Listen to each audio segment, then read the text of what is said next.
Hello, and welcome to episode 3 of Audio Logs. In this episode, we talk all about Hell Is Us with Antoine Vachon, audio director at Rogue Factor. Antoine had so much to say about taking risks on Hell Is Us, and sometimes breaking the rules to get the intense tone that the game has.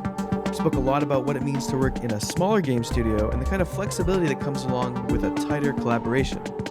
We cover so much more, from teaching to working with indies, so check it out, and I hope you enjoy our chat with Antoine Vachon.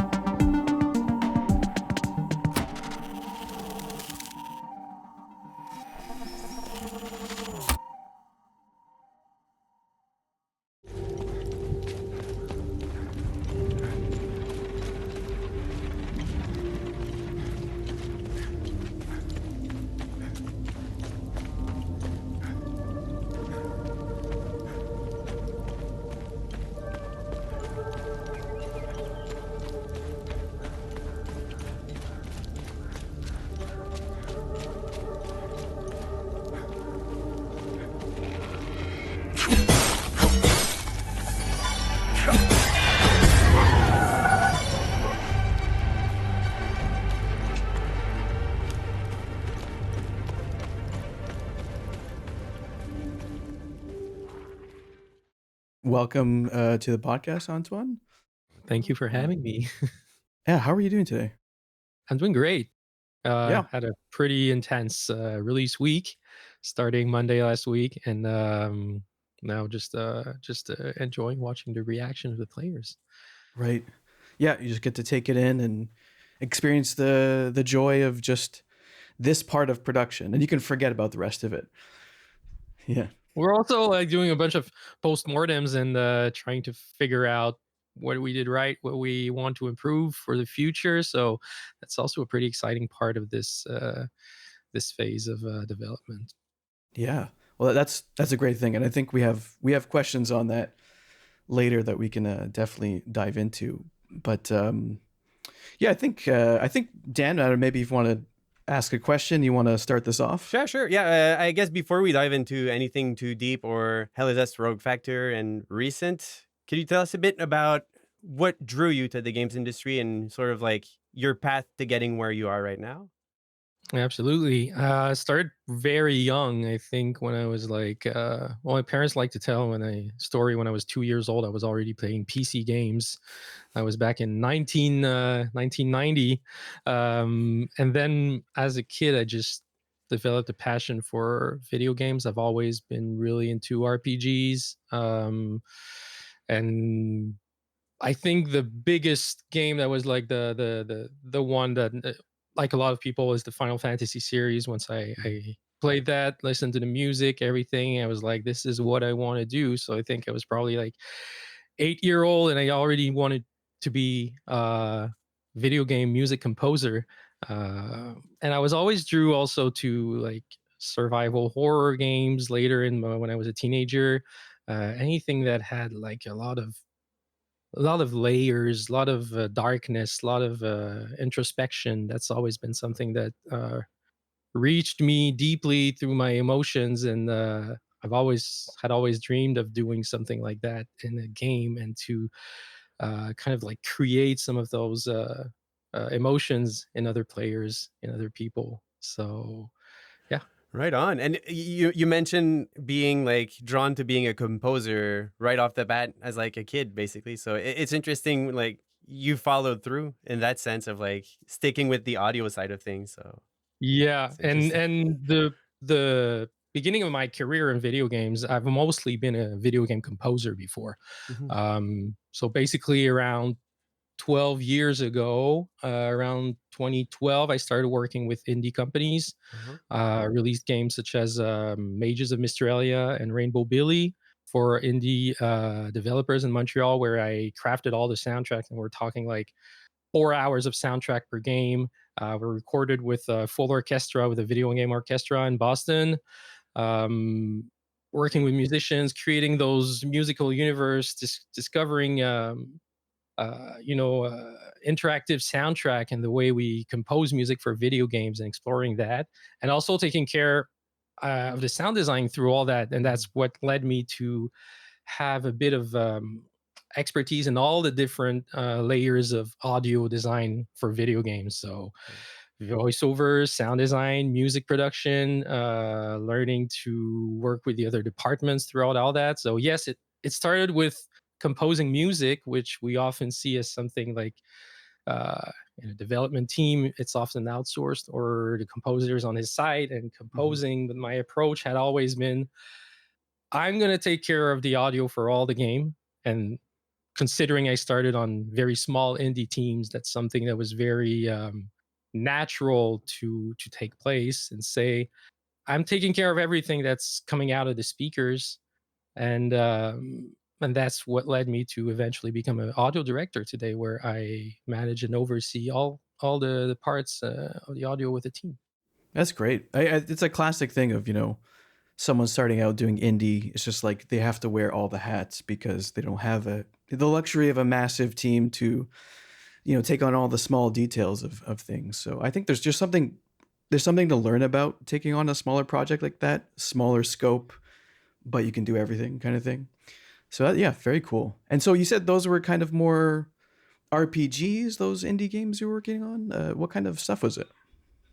The biggest, like, first big game where it was like a 3-4 years development cycle was Mages of Mystralia. So that's a game developed by Borealis Mm. in Montreal. It ended up being a team of, like, I think 20 towards the end. Okay. It was a pretty big indie game.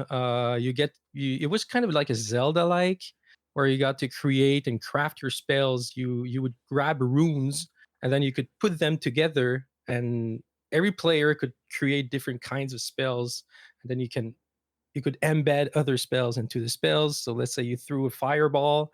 Once it had an impact, it would spark um, lightning bolts that would, like, do DOT damage, but it was fully customizable by the Right. player. And even once we released the game, we found out things that we didn't know could happen that the players experimented with.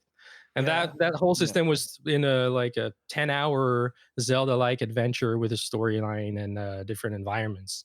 So yeah. Cool. Yeah, that I love that kind of stuff because you design sounds for something and then when it's played back by whatever player, who knows what combination they're gonna come up with. I was reading an interview with one of the sound designers of Legend of Zelda: Tears of the Kingdom, Hmm. and he says they basically, almost without him realizing it, created a sound design engine, Yeah. because whatever the players would create, well, you're familiar with how it works in Tears of the Kingdom. Players can take any elements, create big vehicles, create any kind of things, and the sound result that it would create would be very impressive. And the sound designer was saying, like, once the game released and players had it in their hand, we heard things that we did not even think possible, and we Yeah. created it. So I think there's always this interesting, and it can manifest in so many ways. But and I'm at a interesting timing to talk about that. But once the game is in the wild, it's not yours anymore, Mm. and you get to see it evolve and take a new life, and it becomes something else completely different than what the creators intended. So yeah. Who knew that Tears of the Kingdom was not made to be, but became the ultimate gamified version of a sampler? That's Yeah. Pretty much. why not? Yeah. Happy accidents. But speaking on that topic, I was wondering. Sounds like you had a great time working in the sort of like smaller indie scale, even though they weren't tiny games, as you just described. I was just wondering what sort of drew you towards working on something that's more, I guess, can we call it double A or is it Yeah. triple double? Hell is Us is a double A. Okay, okay. We it's yeah, we can call it double A plus plus if we want to be fancy or semi pretentious. But like, in the end, it's all. There's no quite like some definite rules on what it is, but it's definitely in the double A, and that is like a medium team. We're a 50 people team. Okay. So we do. I feel like it's such a sweet spot because we're still allowed to take risks. We're Hmm. still allowed to try and offer something different, but we do have the means to make it into something that's almost, especially with today's tech, Mhm. we can make it look as good as AAA's 2 years ago, or a few years ago at least. We can still create a fully 3D developed world with. I think Hell is Us has stunning level art. The level artists did an amazing job, and personally, I would not have thought that possible with that small a team and budget Mhm. a few years ago, but now it is. And this is true for Hell is Us. It's true for a lot of other games. I mean, the poster child for AA games this year obviously has been Clair Obscur, and what they did with a relatively small team is pretty amazing. It's pretty amazing. The visual quality, the being able to the way we could use our ideas and manifest them in a vivid world with this level of detail would have been unthinkable 5 or 10 years ago. Right. It's kind of crazy because even as we're talking about it, and like I'm aware of it, when I'm playing Hell is Us and I'm looking at the landscapes and stuff, I'm just like, I forget that this is not a AAA team. It's Exactly. I think there's obviously a lot to be told about, like the agility of having a smaller team also allows for any iteration, or any, like, you want to try something, it's just doable so much quicker. And I think iteration like that is such key to finding good design and good ideas, and to see if something, because you can have a good idea for the level art, you can have a good idea for sound, you can have a good idea for game design, but if you don't try everything together to see if it gels and becomes something vivid and something interesting for the Mhm. player. um and I feel like in the double A we do have this agility to try things, and uh to to to really try and work closely with the other teams, and just a constant back and forth. If the audio team has an idea to elevate the game design, they will listen to us. If UI or any department has an idea for sound to elevate the sound, or to elevate whatever feature they're going to do, Mhm. we listen to them, and we can constantly jump on each other, and try to make everything come together in a very uh, organic Mhm. way. Which, you know what, I've never worked in a AAA studio, and I'm Mhm. not trying to say AAA studio sucks, or it's Mm. not good, or there's nothing to be. There's amazing, phenomenal games doing done on the AAA side, and honestly, I don't know how they do it, because with that amount of people and that amount of overhead, and the machine is big.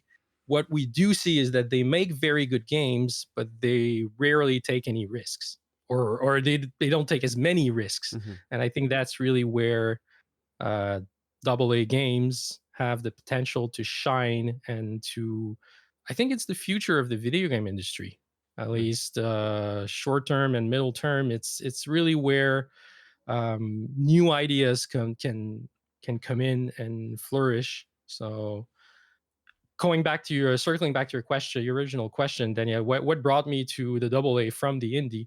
And I think there's amazing things being done in the indie industry. Obviously, Mhm. risk taking can take a whole other level in Yeah. indie games, and that's where experiments happen. And that's where, and I absolutely love working for indie games. And I would again. The reason I jumped to Rogue Factor's production, well, first of all, I had seen their prototype. Mhm. I They told me what they wanted to do, and I had always wanted to work on like a dark, almost horror game that has things to say. It's Mm. also a game that is a very that says something about humanity, that's very dark, that's very thought inducing, and that's something that I'm very proud of about our game. Yeah. Um, but that was a big part of it. I saw the project, I was like, I want to work on this. So basically, Rogue Factor, the pitch they made or the proposition they made to you seemed to appeal to you both in the aesthetic and like the project, but also the fact that it sounds like it was taking a lot of risks. It's closer to an indie than a sort of triple A pitch, given the themes and everything Hell is Us is. Could you shed some light about basically what the game is for those that are not familiar with it? Just yeah, Absolutely. just in case. So Hell is Us is an action adventure game with light RPG elements, light Souls-like element. We don't like saying it's a Souls-like because it's so different in so many ways, Mhm. but it does have certain similarities in tone, in some parts of the combat. And basically, it's the story of a guy called Remy. Remy is from Canada. Oh. Yeah, a little bit of local culture here. But basically, he was born in a country called Haiti. In it's not a real country. It's a made up country that's presumed to be somewhere in Eastern Europe. Mhm. It's a war torn country where civil war has been happening for a while, and his mother is trying to get him out. Haiti is a hermit country, Mhm. so nobody is allowed in or out of that country. And his mother is, when he was a child, smuggled him out, but was not able to exit herself. Mm. Remy, as an adult, goes back to Hadia, and this is the start of the game, because he wants to learn and find his parents and understand what was going on. And once he lands in the country, he sees some pretty weird stuff that goes beyond what Civil War. What he expected from the Civil War. That's it. You Yeah. play as Remy and you go on an adventure, and the adventure is very much story based. But as we have been trying to explain through marketing and all the interviews and all the previews and everything, it's the core of the gameplay is really to you get to investigate by yourself. Mm. You don't get the answers spoon fed to you. You need to look at the environment. You need to listen at the audio cues you see around. Very relevant, of course, for my team. You get to speak to those characters and not just have a word highlighted that's going to be on your compass, your magical mini map after. There's none of that. It's you need to listen to what the characters are telling you to figure out how to progress on the main path, but also how to solve a lot of the secrets that you can find left or right. That's so cool. I mean, like even just that description makes me makes me want to just go play the game right now and just stop this call. It Well, just it's it out sounds now, so yeah, finally. yeah, yeah, true, true. It sounds like at every turn you guys are trying something different. You're like you said, you're being risky at every turn. I mean, the tone of it. There's some really really dark imagery that really caught me off guard, and I was like, wow, they went far with this. And all that stuff you're talking about, like the different emotions with your weapons, like it's there's a lot of systems, there's a lot of tone, gameplay elements that are really pushing the boundaries. And I just want to circle back to what you were talking about before. When you're talking about like there's a short kind of turnaround with a smaller project like this. Um, I kind of want to like I'm just kind of curious if you have any examples or like how did that come into fruition with a game like this? Because when you're talking about these risky things, I'm like, oh, it must be because of taking advantage of a small team, taking advantage of short turnarounds to try like a really wild idea and see if it works. I'm not sure if you have anything on that. The top of my head, it's hard to say. There's something that our creative director would always tell me, and I'm gonna say it in French just for the comedy factor, and then crank-le à 12. He was like basically saying like put the knob to 12. Well, and for people who are not familiar with audio, basically a knob usually goes to 10 for It's volume. You the put it to spinal tap. 12, you Yeah. yeah, you put it to 12, meaning like don't stop trying to make it subtle and balanced all the time, which audio people we will always want to do to a certain degree. Mhm. We might be scared that something comes out too much. It creates it, it unbalances the mix. But Mhm. he would always want to, and one example of that is the haze creatures that I was talking about. They do the you can hear those screams, and you wonder if it's like human screams that are coming out of that, or if it's just like a creature, but you're like, what is this?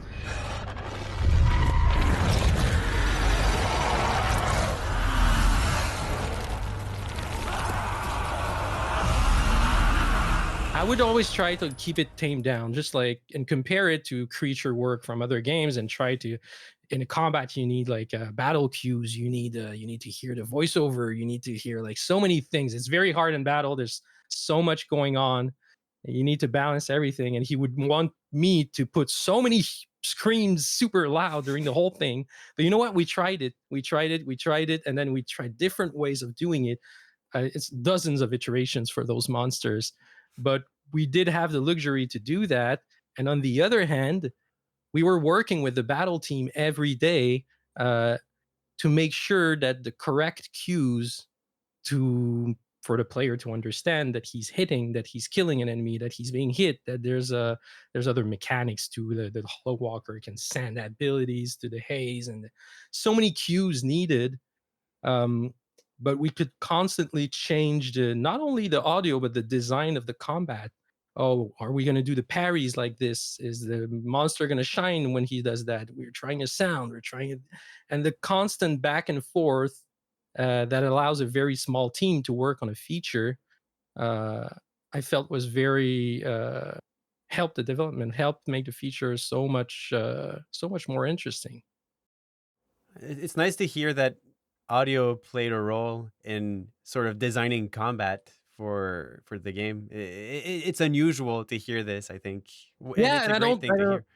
I don't have the pretension to say, oh, the audio Uh, team like made the combat better, or that's really not what I mean. But it's true that we were constantly together. yeah, Animation, VFX, audio. I think Rogue Factor, from the moment I was in, I was very impressed with how they valued sound, and that's why when we get credit for making, when we see reviews saying, oh, the sound is really good, I don't think that's just the audio team. I think that's the tech team, that's the VFX that listened and worked with us, because it needs to be like, you make a good special skill sound. If the VFX is not good, people are going to think the sound sucks. yeah, yeah. Yeah, it's So it's it's an always ecosystem. teamwork. Yeah, Yeah, yeah. yeah, for sure. And yeah, Rogue Factor has always valued sound, so I'm very, very grateful to be working with people who do value sound. I know it's not a constant in the industry. It's not everybody that understands the value of sound, and not just music, not just voice, not just, it's everything that comes I together and make a full yeah, package. I feel like it's becoming more relevant, especially when games strive to have this kind of intense mood, like Hell is Us. Like, you can't achieve that if you don't have sound that's really intense. Like, it's a really big part of selling it. I just want to, now that we're talking about sort of like the audio team, like, can you talk about a bit of how is it composed? Like, how many people are on your audio team and Absolutely. So I who came does in. what? Yeah. So interesting thing. I came into the project. The project had already started. The Hmm. preconception stage had been done. They had a first vertical slice. They eventually made a second one with us. But when I came in, it was only the composer was there. Oh, okay. The composer Stéphane Primo, he had been working with Yves Bordelot. Yves Bordelot is the general manager of Rogue Factor, so he initiated all this. They had been working together for more than 20 years. They were in bands together. They went on tour together. Mm. Stéphane was already there, and he had already started with finding some ideas for the music of Hell Is Us. And then I got to build my team, which started with sound designer Charles-Antoine Morin, who was one of my students. I teach at the local college in Montreal, Campus ADN, where there's a program for sound design Mm. for video games. It's a pretty rare thing. Back in my days, this did not exist. I had to learn everything on the internet. I think probably that was your case for you too. But yeah, such an amazing sound designer, like a huge talent. And he came on board. He uh he quickly became very strong in integration in Unreal, so he got to take care of all the spatial audio, which was Mm. 4 years ago, was still very much and I wouldn't say maybe not new, but at least in its first it was rapidly evolving. It still is, Right. actually. So that was a lot of fun to try and figure out. But we do have very detailed spatial audio, and when I say spatial audio, I mean like the actual rebuilding of all the rooms and portals with Wise to try and choose and propagate Mhm. how the sound propagates through one room and another. Did you have any Ambient. on that note? Did you have any proprietary tech to sort of accompany the sort of vanilla spatial audio, or were you just using the built-in? Our programmers provided up with some basically it's the AK spatial audio volume or the reverb Oh, right. zones. They were a bit customized so that we could add some stuff because all our music system is pretty much driven by those two Mm. through states. So we needed some little tools and some but I wouldn't say it's been heavily modified. Right. It's I think the Wise spatial audio system is very strong. It works very well. There's been some bugs. We had to update version, but that happens especially for relatively new systems. Mhm. I think the biggest pain point was that it just takes a lot of time. It just takes a lot of time to like manage all that. And our game has pretty big maps with pretty complex setups of rooms, and some of the dungeons are and there's some verticality too. So I would say spatial audio it was a big challenge. But eventually we also circling back to our audio team, we did hire another sound designer around almost 2 years before really. So 2 years ago, Jean-Baptiste Artus, who was also one of my students at Campus ADN. And he was initially hired to help me with the voiceover work. And maybe we can talk a bit more about that later, but we did do all the voiceover work in house. And so we needed somebody to do all the grunt work essentially, because Yay. it's a lot of recording, it's a lot of editing, integration, and we wanted it to be really on point for every line. I wanted an approach for the voiceover that is not just outsourcing and have it come out of a factory and then put in the game and you hope everything is good. And it's very easy for that to happen, not because we have bad intentions, but because the scripts come in so late. There's so little time to record, edit, and put everything in game Mhm. that it can be a bit of like a automatic thing. But we really wanted every line to be curated for the moment and Mhm. adjusted in game with the right low pass filter, with the right balance of volume. You know how it is. You do a loudness automation. I'm looking for the word in English. Normalization. Yeah. Normalization. Thank you. And it works, but it doesn't. You have to listen to your ears in the end Mhm. and adjust. And when a game has thousands of lines, it can be hard to curate and try to adjust everything to your liking. But that's something that was very important for us. It sounds So the like big doing that sort of like, sorry, it sounds like, again, it sort of feeds into this idea of like the agility you guys have at Rogue Factor, and like that double A scale again being, you don't want any bottlenecks or any sort of areas where you have to get the deadlines, receive, review, integrate. So yeah, it's Yeah. interesting. Okay. We It's more were work. hands-on on everything. So yeah, it is it is more work. We were hands-on on everything. So if there was like one character we were doubtful, we could edit and integrate that right away and not Uh-huh. wait for everything to be over and see if it works. And then if it doesn't, call back an actor, call back another actor, try something different.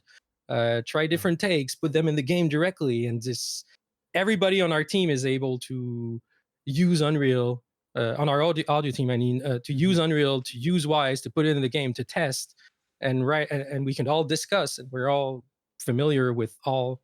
Like that's something that was fun with our composer, because I'm a composer originally, so I could bounce back and forth with him, even send him sketches sometimes, and up until like the last week before Golding, we were still figuring out like certain moments in the games, or we need a different music cue, like just change this one or do the arranging. Yeah. We even had our sound designer Jean-Baptiste make a song for the game. A Nice. special moment where we wanted something completely different. There's a boss fight at one point, and it's a pretty different genre of music. He has a very different way of approaching music, and we've already seen positive comments of people pointing that out. They didn't expect it, but it created something. And I think that's part of the, you have an internal audio team, you can really like uh maximize and leverage everything, like all the talent that everybody has. And that's how we Yeah. approached it. Yeah. That's very cool. That sounds like a very fun project to work on, because it's It was I mean, it sounds like the kind of project that's like you get out of it what you put into it. Like your Exactly. coworker making this one song. It's just sort of like, hey, you want to do it, go for it. And Yeah. it's chaotic, but it's chaotic good. I think game dev is always chaotic to a certain Yeah. degree. Yeah. We control the chaos, and but that's part of the fun. That's part of the fun. Yeah. Absolutely. But you know what? You do get, because I was in indie before. That's a whole Mhm. other level of chaos. Uh, but you get to a 50 people team, it becomes a challenge because you need to they need to run a company. They need Mhm. things to be organized. You don't want to, yes, it's true that you have this certain agility, but there's also this danger that if you're not putting in strict workflows, Mhm. or clear workflows, if maybe not strict, but you do need to funnel things in a certain way so that it works, because 50 people is a lot of people to manage Mhm. and to be working together. So there is this challenge. I feel like there is a difference between a team of 20 and a team of 50. Um, but I tip my hat to the managers at Rogue Factor, our producer Cedric Olivier, and even like our creative director, general manager Yves. They really want to make a good game. They don't want to make a product. They don't want to like we're not stupid. Of course, it's we're Mhm. trying to sell games, and they want to make money and all of that. But they really wanted to make something special, to make a game that would uh, reach players. And this is an answer that I heard Jonathan, our creative director, tell the journalist one day, like, "What are you trying to do with that game?" It's And he said, "I just want people to think about the game once they're done playing, once they go to bed, and like they're still thinking about the game." Mm. And I really relate to that. I've always enjoyed games or movies or art that I don't just enjoy on the moment, but that leave a trace for a day, for weeks, for months. And for me, that's something that's so precious. It helps us understand. It helps us understand ourselves. It helps us understand others in life. And when I met Eve for the first time, and he wanted to bring me on board, I asked him like, "Why are you making this?" And he says, "I just want to make a really good game that's going to impact people." It was Mhm. a very simple answer, but it's exactly what I wanted to hear. That's why I want to make games. So, yeah, I Right. don't know. I might be rambling a bit because No, not at that all. was not Not at the all. question. But there you go. To circle back to that idea again of agility, it sounds like you brought up Clair Obscur from earlier this year. There's like the Remedy, sort of like Remedy-verse games that are like They're my favorite games. same here, I but love Remedy. Amazing, amazing you what know, they're doing. games that are committed to a vision that can deliver these sort of like, in the words you were using before, the sort of like fancy double A or double A plus, that kind of experience. But ultimately, I mean, it's still making games. That means to get there, I'm assuming there are corners to be cut here and there to be able to sort of like get to the finish line, because reality is a thing, and like Yeah, a 3 4 person team cannot make a sort of like GTA 6 in five yeah, years or sort yeah. of thing. That's a tough question. Sorry. No, no, it's I think for voice acting, that's something that we sensed because and I don't know if it's related to it being double A. I just would have took like 3 more months, Okay. 3 more months, because I feel iteration is so important there. Mhm. And to be able to work with the actors a bit more long term, whereas with our more limited means, we had to take all the script, record everything in a few weeks, Mhm. put it, and we had like one phase of retakes where we could work on it. Mhm. But having a bit more time, having a bit more budget for the voices, maybe because you get to spend more time with the actors. Mhm. And that's where when you build that relationship, there's something very different that can happen performance wise. That being said, I don't think it's something that's really sensed in the game. I Mhm. think I'm very confident, and I feel like the voice acting work is very strong. um, you know what? I was very happy with the amount of resources that we had for audio. I don't think Right. the audio is where the double A side of it is being sensed the most, I guess. I mean, I might not be the ultimate judge for that. The players will decide, but But from a I think it's production more about the perspective, you didn't feel any sort of like, I wouldn't say pressure, but the reality constraining on like what you want to achieve and like, oh, I can't achieve what I want sort of thing. I think it's more the game overall. Like Right. they would have liked to have more maps. They would have Okay. liked to have more enemy types. They would have liked to, um, and because I feel like they were pretty strong at scoping the game the right way, Mm-hmm. that trickled down to us. And in the end, we did have the correct time and resources to do that. Nice. As far as the music goes, I think maybe we did have to take and not in the composition and the producing of the music, but the music systems. We do have some interactive music. We do have some layers and stuff like that.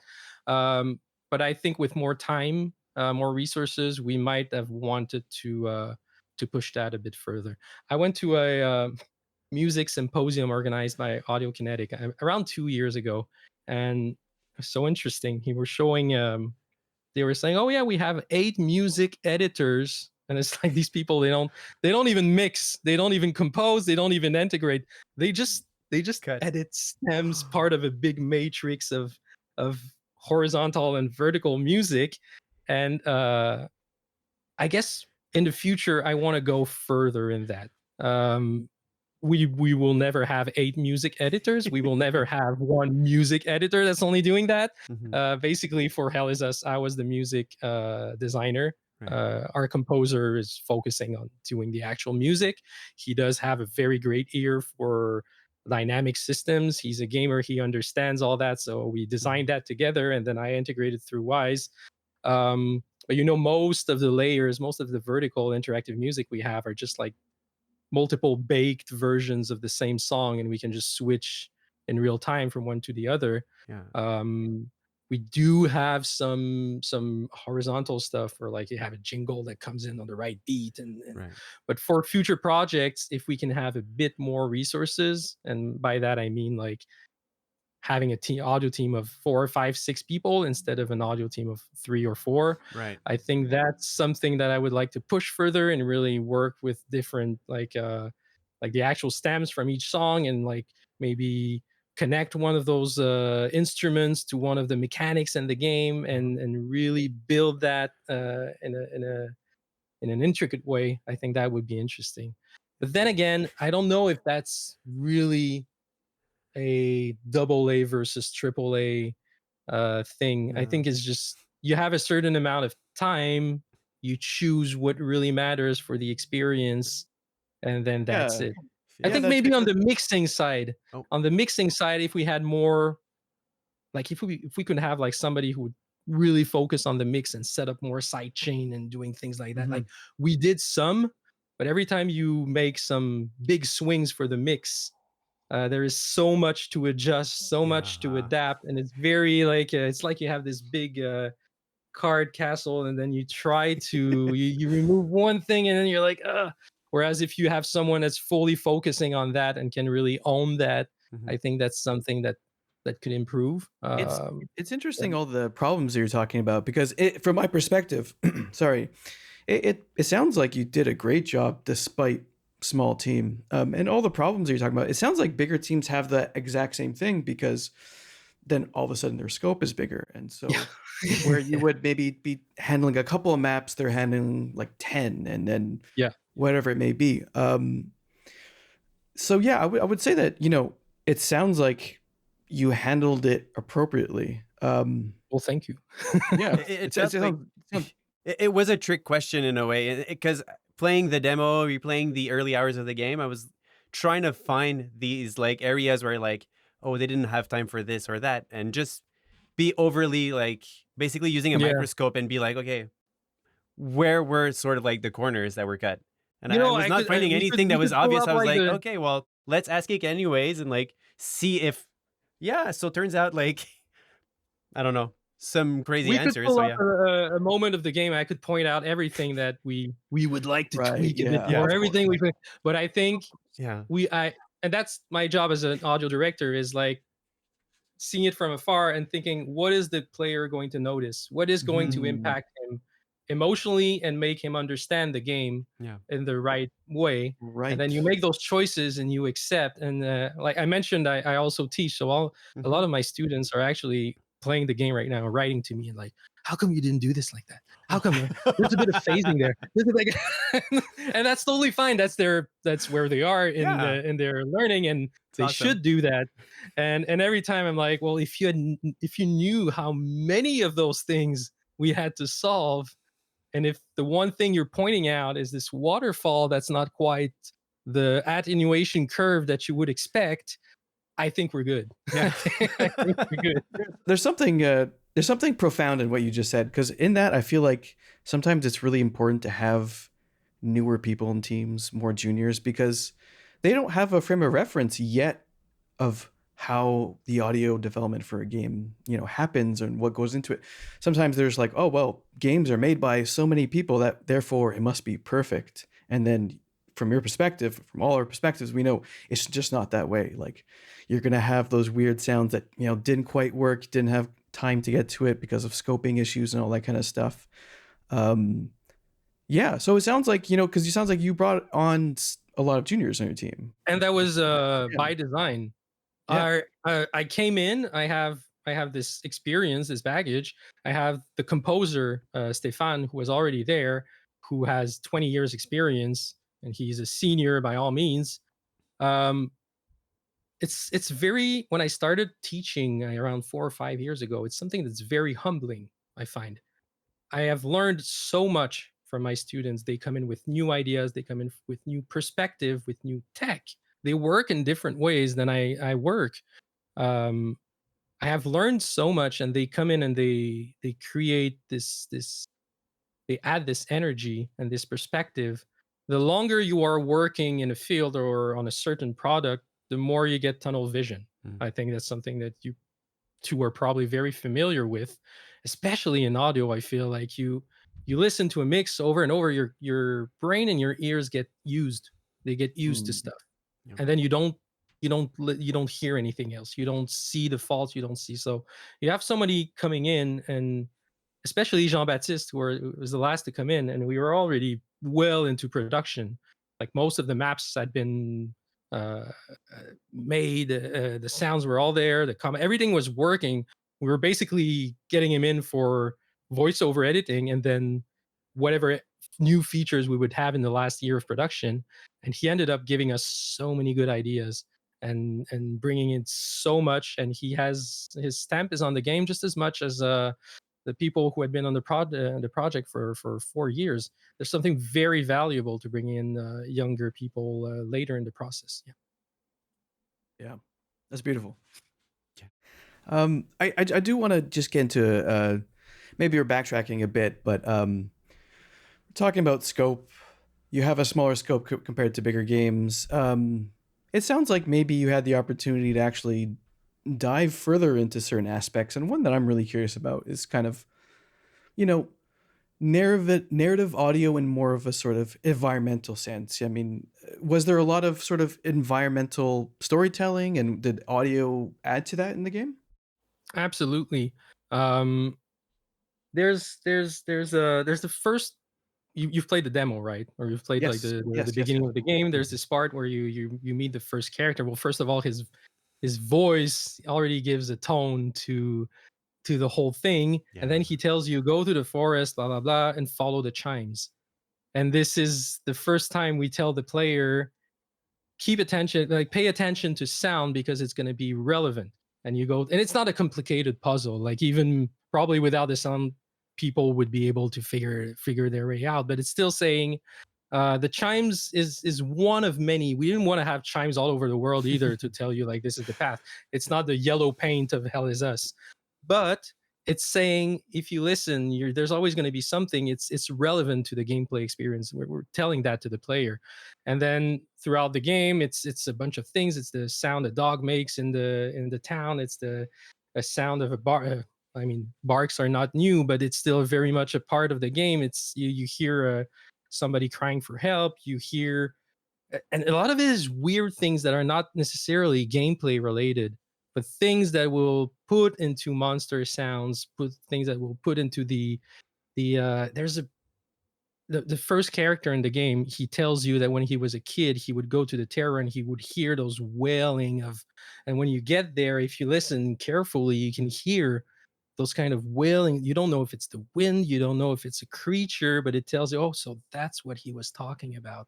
And we try to create this link where we we don't have a lot of music cues for specific events. That's something that a lot of games do. Is like you're there, we're putting a sad music. You're Mm-hmm. at this other place at this other moment, we're putting a we kind of and I do appreciate that in a lot of games, but we kind of shied away from that so that those cues would always be um diegetic. They would always be part of the universe. And if they were not obviously so, the line was blurred on purpose. Is this sound supposed to be there? Am I supposed to understand? We want the player to ask themselves these questions.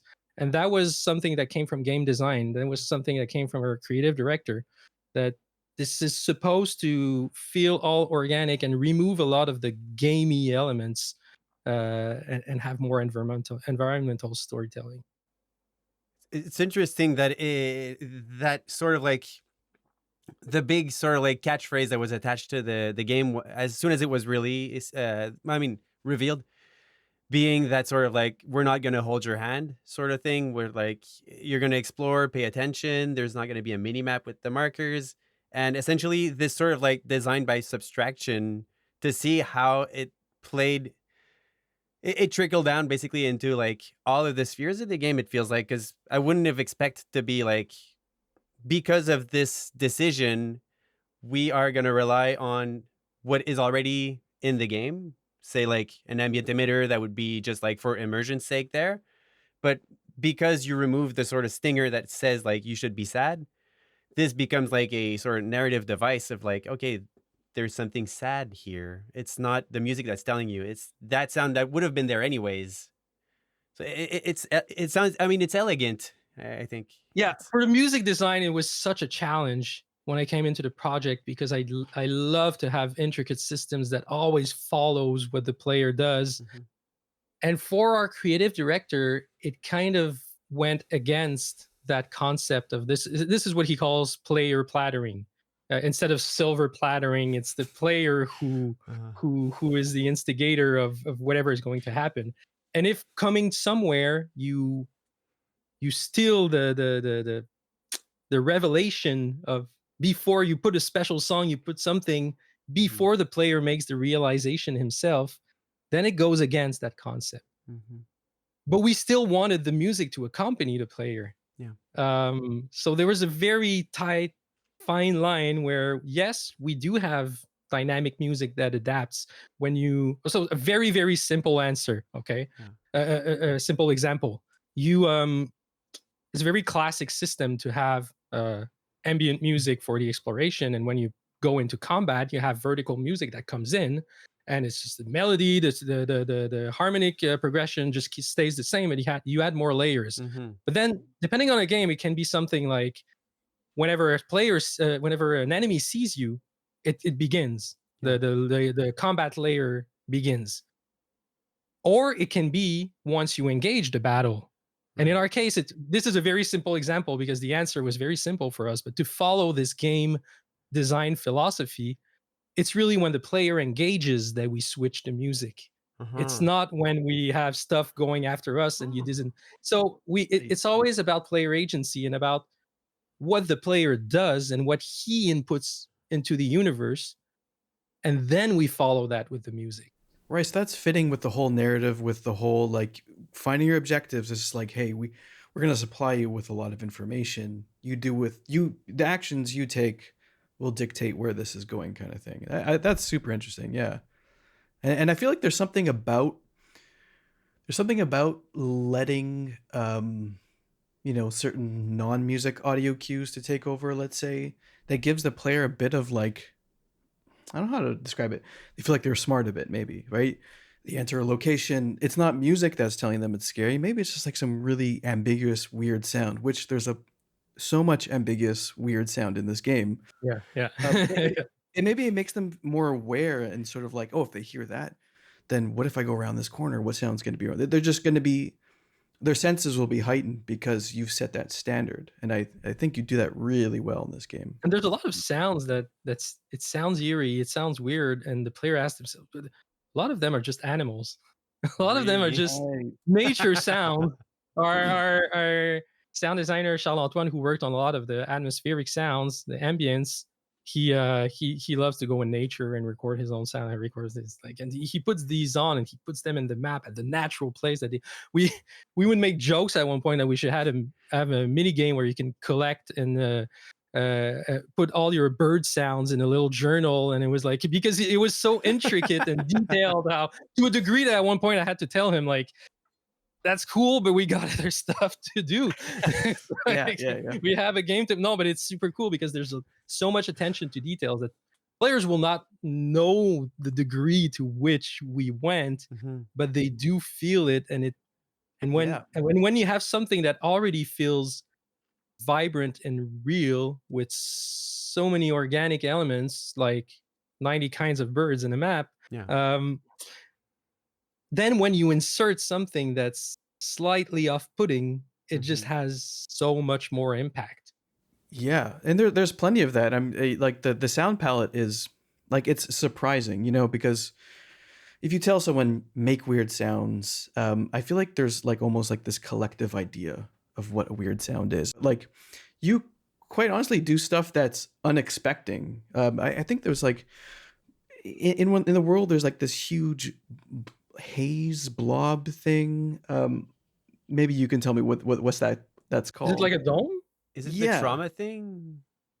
Like the time loops? Like Yeah. they're big Yes, gray yes, domes? those. Yeah, Okay. yeah, yeah. I feel like I was just walking by it and just like you hear one or two elements and you're like, oh, that's properly weird because I've never heard that before.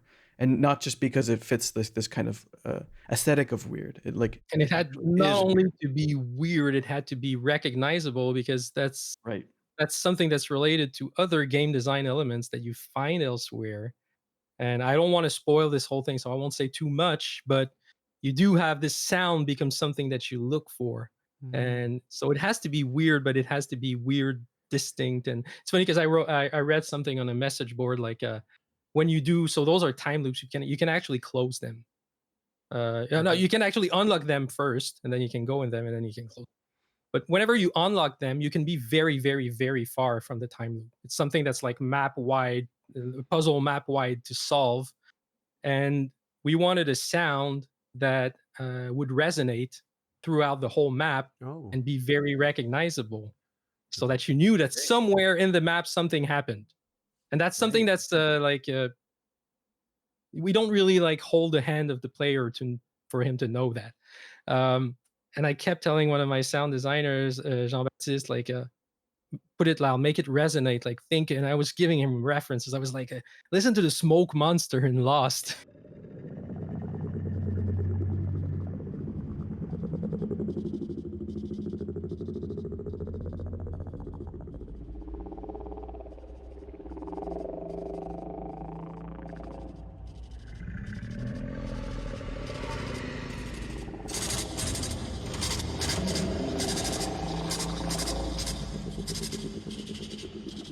I don't know if you Right. guys Oh remember. yeah. It's like Yeah, something that absolutely. you Yeah. know it's somewhere and you don't see it, but you're like, what is going on? And we iterated, and I was like, bigger, bigger, more reverb, bigger, bigger, bigger, louder, louder, louder, louder. It has to be like at that moment you think that the universe exploded or something. And I was on a message board, and somebody was like, how do you know when the time loop is unlocked? Then the person answered, there's gonna be a sound. And then he answers, well, every time somebody tells me like there's going to be a sound, I can never make it. And then after he's like, I could understand. I heard it. I heard it. Yeah. There's no mistaking it. And like people were like, oh, this sound is really cool. It sounds like there's a huge kaiju like screaming on the map. And you know what? We had an opportunity to, and it's not Right. balanced. It's too loud. It doesn't follow uh the rules. It would never sound like that in real You life. turned it up to It's not 12. exactly. I Yeah. think maybe 14 or 15 even on that one. Gosh. And I had a thought for my creative director exactly that, like, you know what, here, and for that one it was not even his request. We just figured this is a moment where we can Mhm. impact emotionally the player with a sound, and let's just like own it. And it got logged as a bug by external QA, and we said Oh no, no. as designed. But that's not a slight at them at all. No. It's anytime you want to take a wild swing and do something really, really, really weird and out of the box, it's the QA's job to say like, is this normal? So, Yeah. but Right. just for the Yep. anecdote, it was kind of funny. I said, no, as designed, we own it. And my sound designer sometimes was like, maybe we should like tone it down. But no, no, keep it in.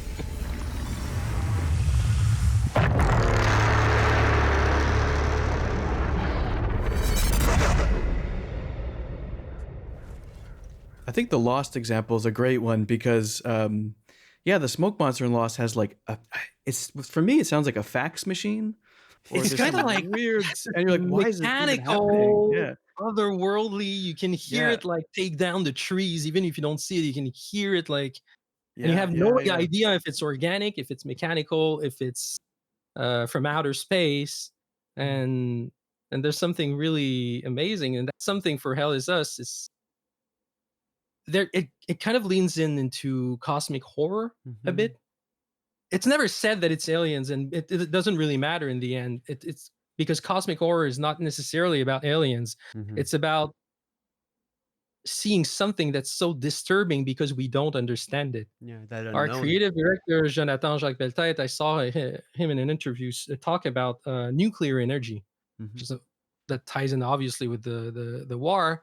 Um, Whereas this kind of energy that we cannot see, we cannot really comprehend, but it can do so much damage, and it's the scariest thing in the end. Mhm. Um, and I was listening to I went to see Oppenheimer while doing the production, and when they were using the Geiger counter, and you hear that sound, Yeah.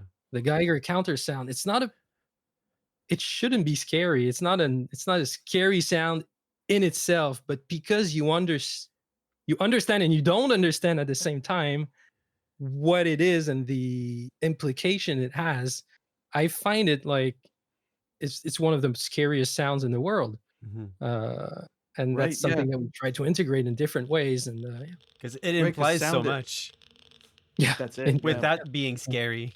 I watched Yeah. so many movies for inspiration during the production. Like such a big movie buff. Like there's a I don't know if you guys saw The Zone of Interest by Jonathan Oh Glazer, and this Yeah. relates much more about the war part Yeah. than the cosmic horror part. Obviously, the way they use silence in that movie is absolutely like I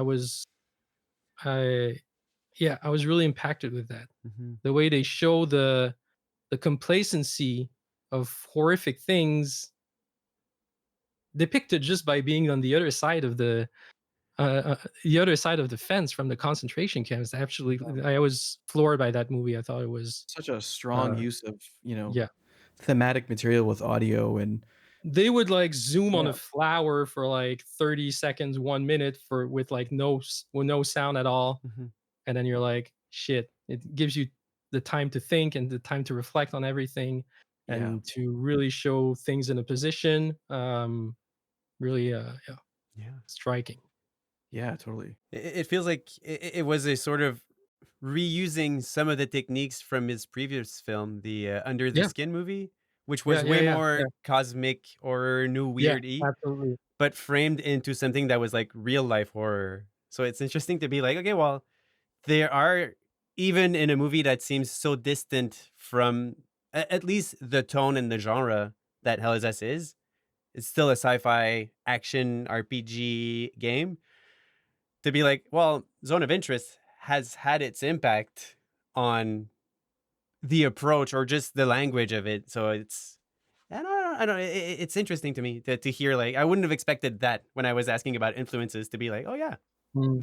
Zone of Yeah. I Interest. don't think we went that far as using silence, No, but no, we no. did keep things, um, especially music wise. It's not constantly in your face. It's not constantly melodic and super strong. And we Mhm. allow moments to be a bit more, maybe contemplative is not the right word, but a bit more bit more calm, a bit more. You create some black holes here and there, and for the player to stand in, and then those other moments take another when they're intense. It has more impact, right? Yeah. On the note of talking about this, it sounds like you personally have a lot of references. Was this kind of stuff shared amongst your audio team, or Usually, what kind of yeah. language did you use to describe certain sounds amongst each other? I usually don't give that many references to start with Mm. because I Right. want the authenticity and the creativity of the sound designer or the composer to come in out of its own first, and to have some raw material that we can then tweak. But then I would whenever I would watch movies or listen to music or read books or whatever and have ideas, then I would share with them, especially with Stéphane, the composer. Mm. We had so much of these back and forths, and he's very open. We're both very open minded with music, and I love giving. Even as a composer, I love working with genres. I love listening to genres and taking ideas from genres that have nothing to do with. So I would not send Stefan songs from Returnal or Dark or whatever. I would send him like stuff from bands that I like Right.